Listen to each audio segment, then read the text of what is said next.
What is up, everybody? It's Dr. Vibe here, host and producer of the award-winning The Dr. Vibe Show. I have hosted and produced over 2,000 epic conversations over the last 10 years. And what makes our conversations epic?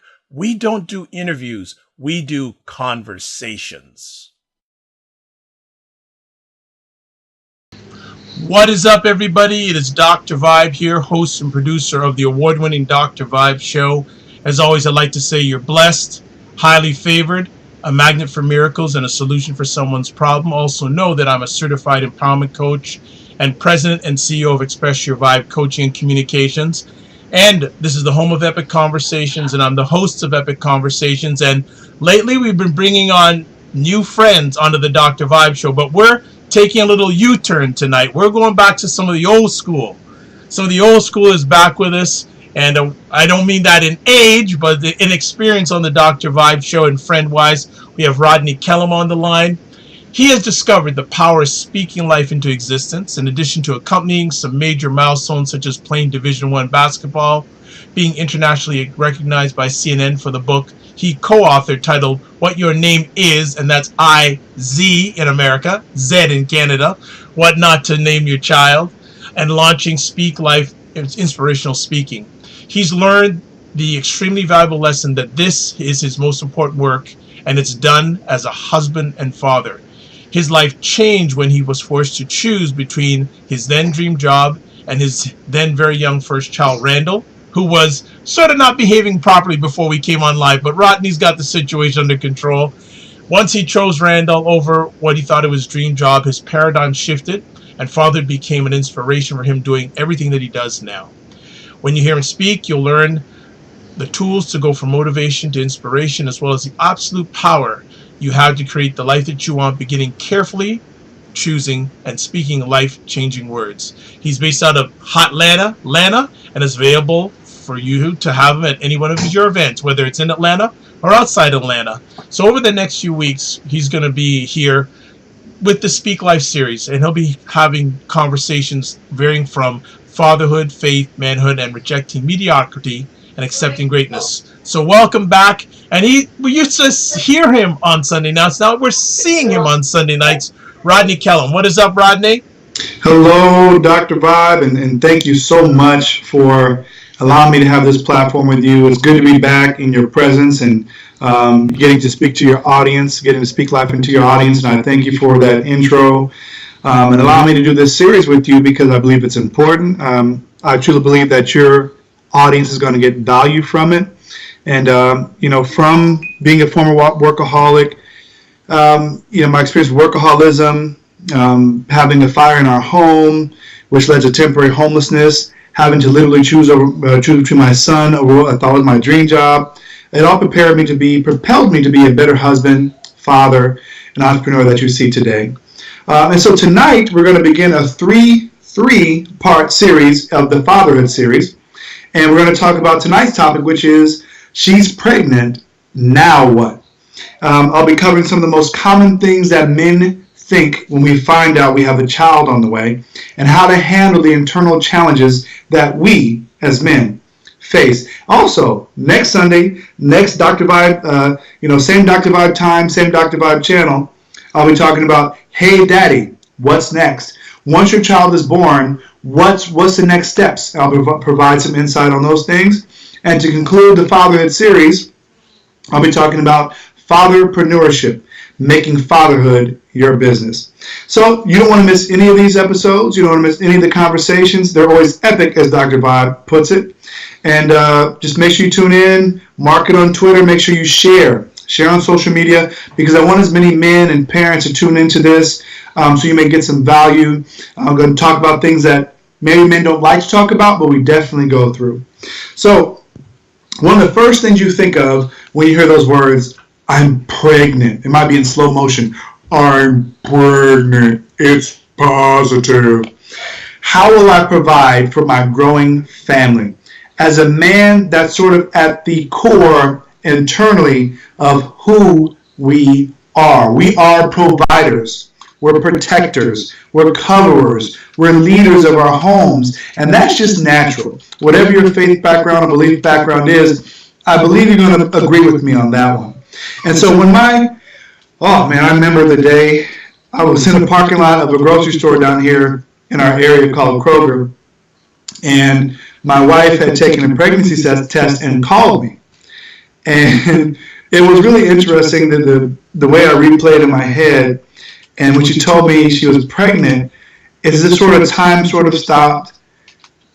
Joy came over me, and then after like that 5 minutes of adrenaline and rush and joy, a sort of sinking feeling set in. It was, how am I going to provide for my growing family?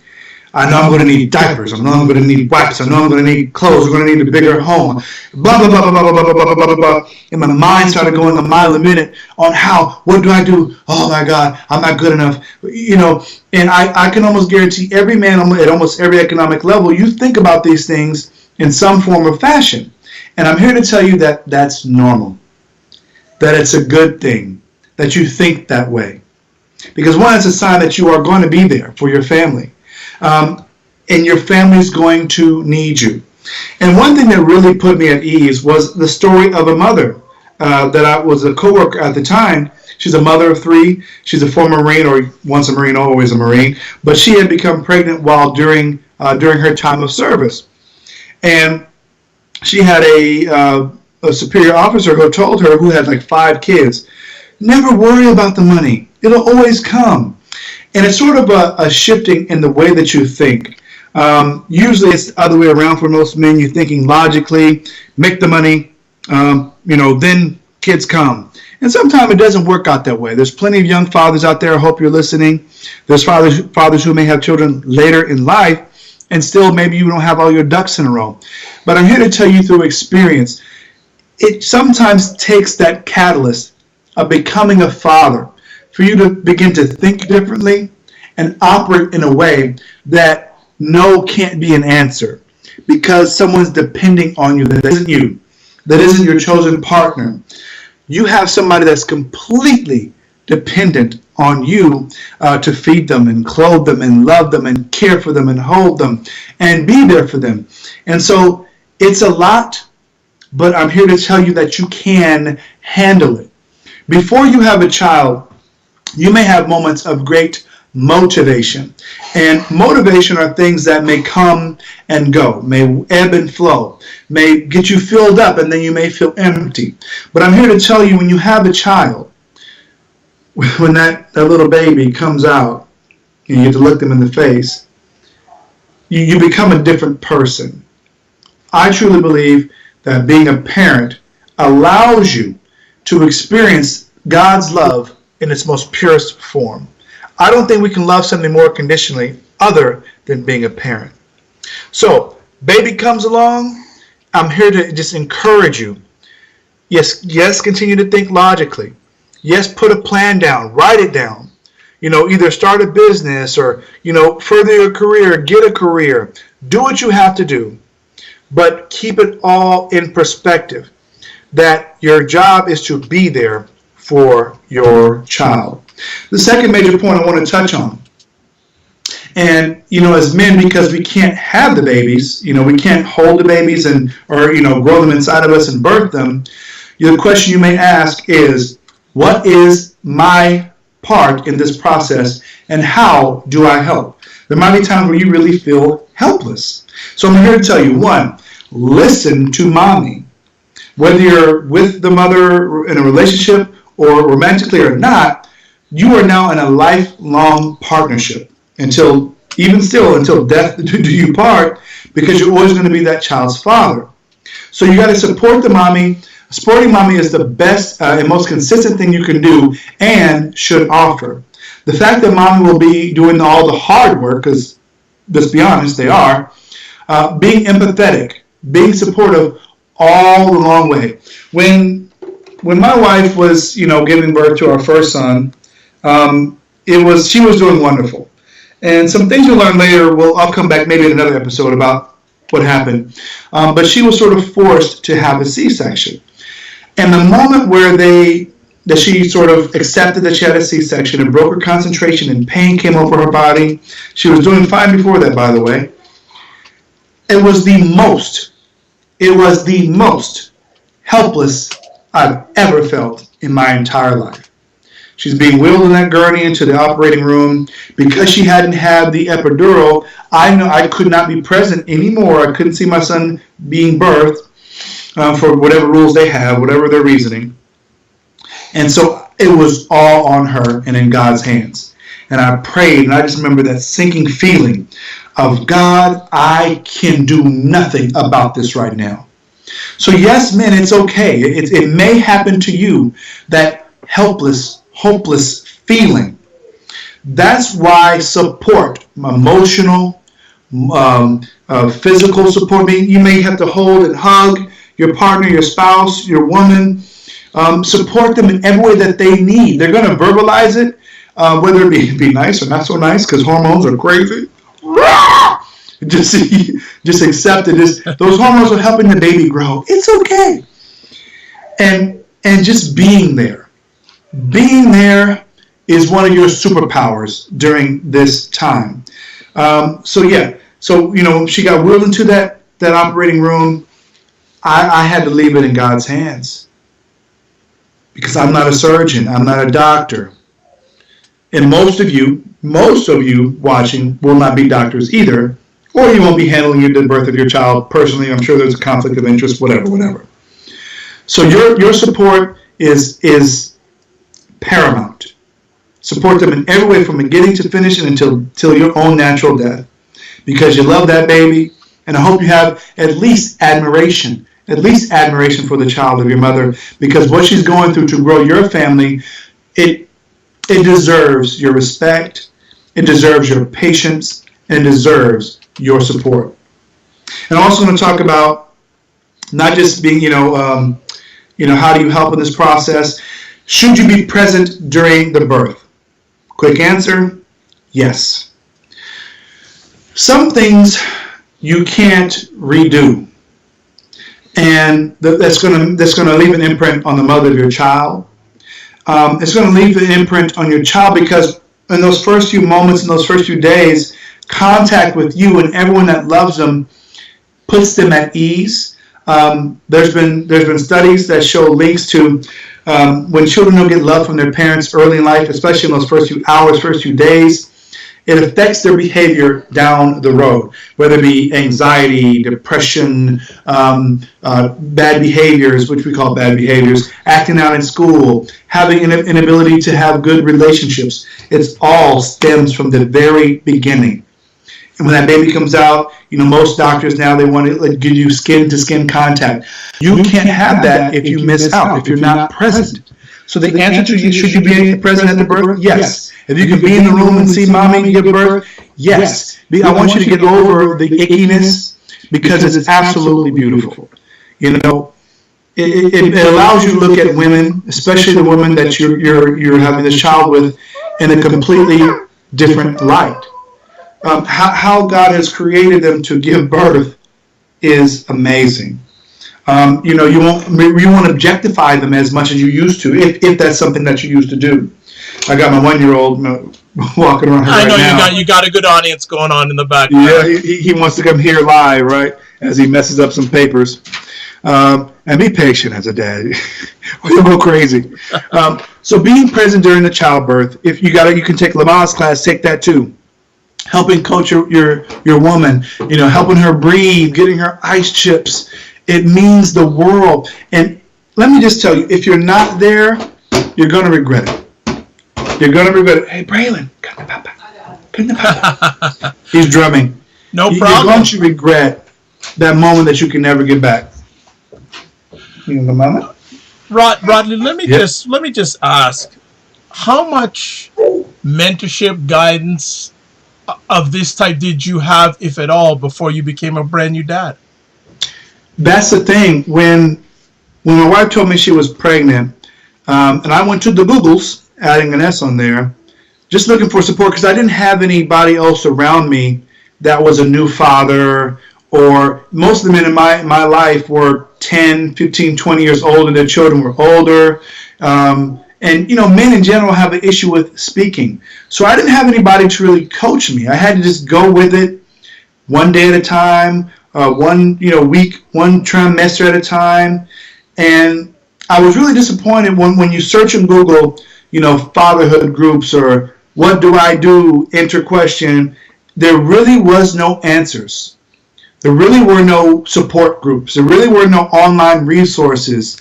I'm thankful now, almost 10 years later, that there are a lot more resources online and out there. There's fatherhood classes in most hospitals before and after birth. That's all now. So you may or may not be in a place, in a city that offers these things. But I'm here to tell you, maybe you're the person who's going to be the catalyst to create a dad's group, a fatherhood network. There's several Facebook groups out there. There's several groups on Google+, wherever social media world that you like to live in and dabble in. But I didn't really have that. My dad lived far from me. He lived in a different state across the country in Nevada. I live in Georgia. So I didn't really have him right there during the process. And that leads me to another thing. You may feel like I may have said it already, you may feel like you're alone. Even if there were people around, it's very natural to feel alone in the process. Again, because you're not mommy. You don't have the, I would say, almost benefit of having this bond growing inside of you and with the child. You're sort of waiting. You're anticipating, I can't wait for my child to come out. I'm going to do these things with them, and my 1-year-old, singing in the background. Mm-hmm. You're sort of having to have a different experience along with mommy. So whatever you feel, whatever you think, it's natural. Someone else has been through it. Someone else has thunk it. Someone else has said it, and someone else has cried out for help. And there is help out there. Again, if you can't find it online, like the City Dads groups, they have meetups, meetup groups. There are all kinds of meetup groups. Check with the hospital that you're going to be giving birth at if you're going to give birth at a hospital. If you're not, check with your midwife if you're going to do a home birth like we did with our second 2 kids. Find it. If there's something in you saying that you need support, go get it. Yeah. Go and get it. Well, yeah, I just want to interject because I don't know if Rodney's aware of this or not, but Rodney's based in Atlanta in the United States. I'm based in Toronto in Canada, and I actually am a program coordinator of the only father-based family center in all of Canada. So I back what he is saying that, gentlemen, there are resources out there. Still, they're not what they should be, but they're a lot better than what they used to be. Mm-hmm. So definitely reach out, whether it's hospitals, online. There are a lot of support groups out there in regards for fatherhood, but there's still challenges and there's still stigmas out there that a lot of men have when it comes to first child. Let me ask Rodney, this message, is it different in any way for a 16-year-old father compared to a first-time father that's 35, 40 years old? Because I'm mentoring a potential 16-year-old father. Is there any difference in message that you're conveying to us? I would say amplify everything that I've just said. Because of your youth, there may be some other restrictions. But let me just, before I go too deep into it, let me say it's been done before. You're not alone, and there is support. I've actually interviewed several fathers. One man who's very successful now, who was a teenage father. He became a father at the age of 16. And the things that I talked about earlier, he had implemented them. We had never met before that. But I believe I met him through you, Dr. Vibe. And Sean Flood is his name. He became a father at 16. And he was, he had the support of his mother. He had the support of his makeshift circle. That was including his high school principal, teachers. Those were the most supportive people of Mr. Flood when he became a teenage father. And you are absolutely going to have to lean on some people. More than likely, you haven't gotten on a great financial footing at 16. So you're going to have to, find resources. And we can sort of delve into another lane where there may not be governmental resources as available to males as they are to females. That's a sad truth. Yep. That's a whole other story about many other topics. Yep. But you must find the things that it's going to take to support your child. I know that may mean shifting how you attain your high school diploma if you haven't already graduated. Perhaps you're going to have to start doing night school, online courses. You may even take it as a benefit to start early college online courses through community college or whatever it may take, so that you may now work and provide for your family. If you don't have a family that's supportive, because everybody doesn't have supportive family. Everybody doesn't have a mother and a father that says, yeah, live here until you're on your feet.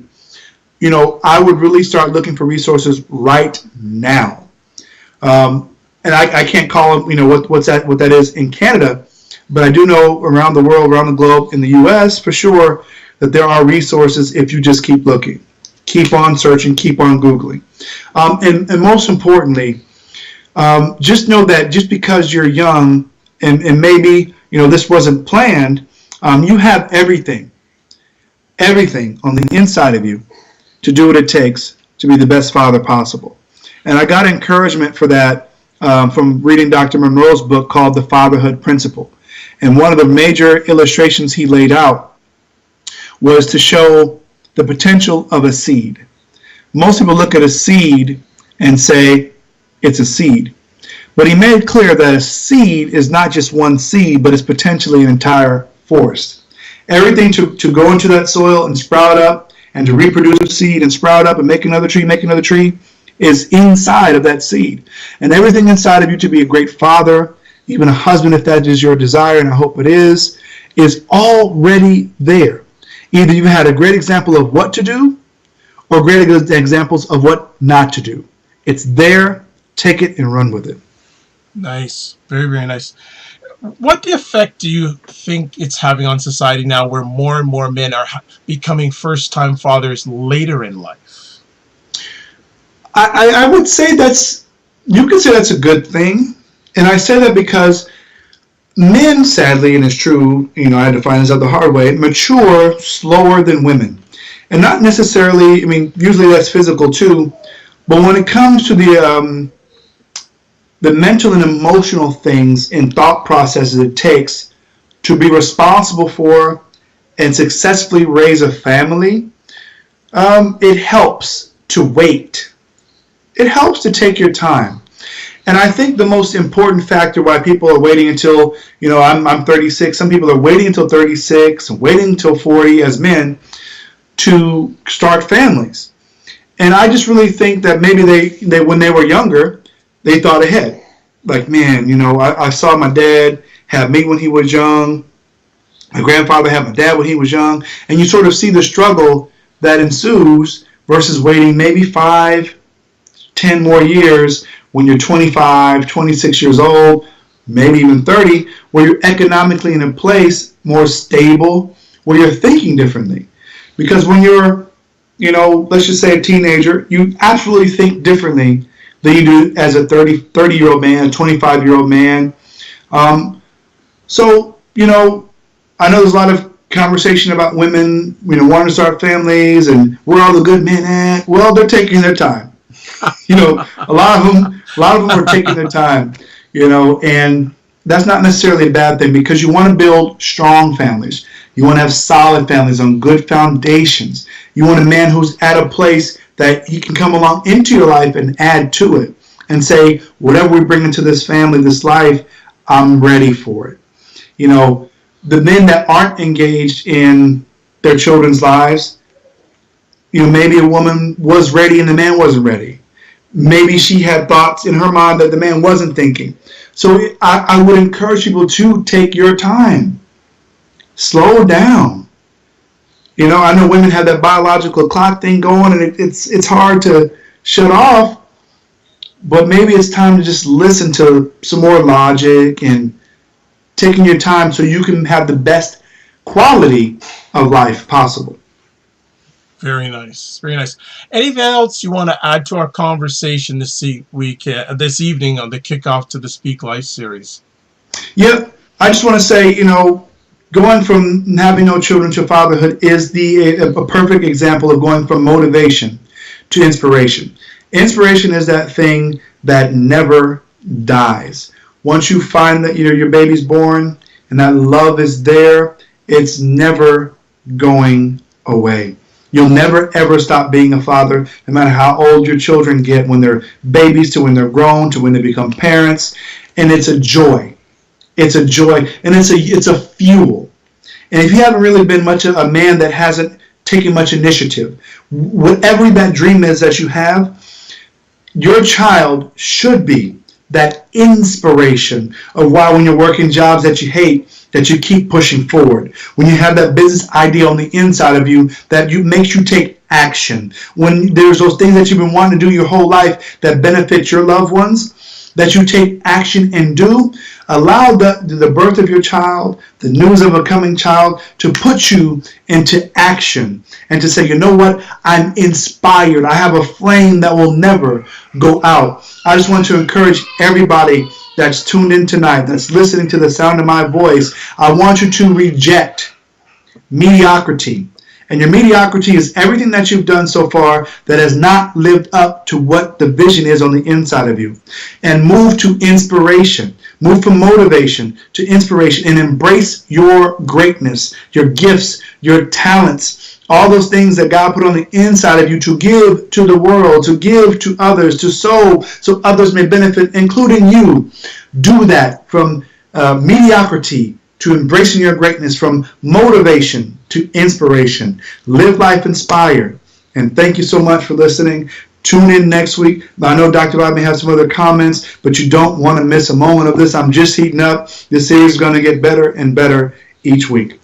Well, first I want to say thank you, Rodney, from especially your family time to share with us. I'm looking forward to this series. I think I know it's a very important series because fatherhood is. It's interesting because when I share with individuals, male and female, what I do as a passion at this with this organization, they go, "Wow, that's fantastic!" And the reaction is actually stronger from women on the whole than men, because women want this. They want to have better fathers. They will share their experiences, whether it's their own or outside of their own experiences, with lack of fatherhood, and many of them are yearning for it. So it's conversations like this that'll get us better, make us better, and because it's my platform, I would say this: the better men are, the better society will be. I don't think too many people will disagree with that. So I just reinforce what Rodney's saying. I encounter men every day, especially first-time fathers or potential first-time fathers, and what Rodney is saying is very, very important and very applicable to make them move forward. So Rodney, can you give us your contact information, please? Absolutely. You can find me on social media at Fatherpreneur. That's entrepreneur with a father in the front. My website is speaklife.online, where you can find information about me. You can buy, shirts. I got Embrace Your Greatness and another wonderful shirt you want to check out on speaklife.online. And please, if you're interested in booking me to speak at your event, email me at fatherpreneurship@gmail.com. Fatherpreneurship@gmail.com. Excellent. For Dr. Vibe, if you want to watch replays of my epic conversations on YouTube, you're at the right place already. So you don't have to give any details of that. If you want to listen to audio replays of my epic conversations, you can catch it at thedrvibeshow.com. Also, you can catch them at Stitcher Radio, Tuned In Radio, Google Play Music Store, and iHeartRadio. You can hear partial or selected replays at thegoodmenproject.com and also at wjmsradio.com. Also know I'm a certified empowerment coach, president and CEO of Express Your Vibe Coaching Communications. If you'd like a complimentary empowerment session, please touch base with me. Best ways is Twitter at drvibeshow. Email dr.vibe at thedrvibeshow.com, or you can go to my website and go to the top of the page and it says Contact the Dr. Vibe Show, so you can do it via email, audio message, or video message. Also know that I provide a service called Getting Media Coverage, where I help entrepreneurs and businesses get media promotion so they can elevate their business and or service. And then finally, you can catch me live every Friday morning at 7:25 a.m. Eastern Time on WURD out of Philadelphia, Word Radio out of Philadelphia, the only Black-owned radio station, public radio station in all of Pennsylvania. I'm one of the panelists on a segment called The Week That Was, hosted by Christopher Flood, the drummer Norse, where we look at the stories that made news and the ones that should have made news over the past week. So you can catch me there also. As always, I will leave with now 3 things. First of all, live your life as a dream. If you can dream it, you can make it. Also, sometimes you have to get smaller to get stronger. And finally, block assumptions. On that note, God bless, peace to you all, keep the faith. Check Rodney and I again next week. Same Black Panther time, same Black Panther story. Yes, I'll do it that way. And thanks for watching either live or on the replay. God bless, peace to you all, and keep the faith. Bye-bye.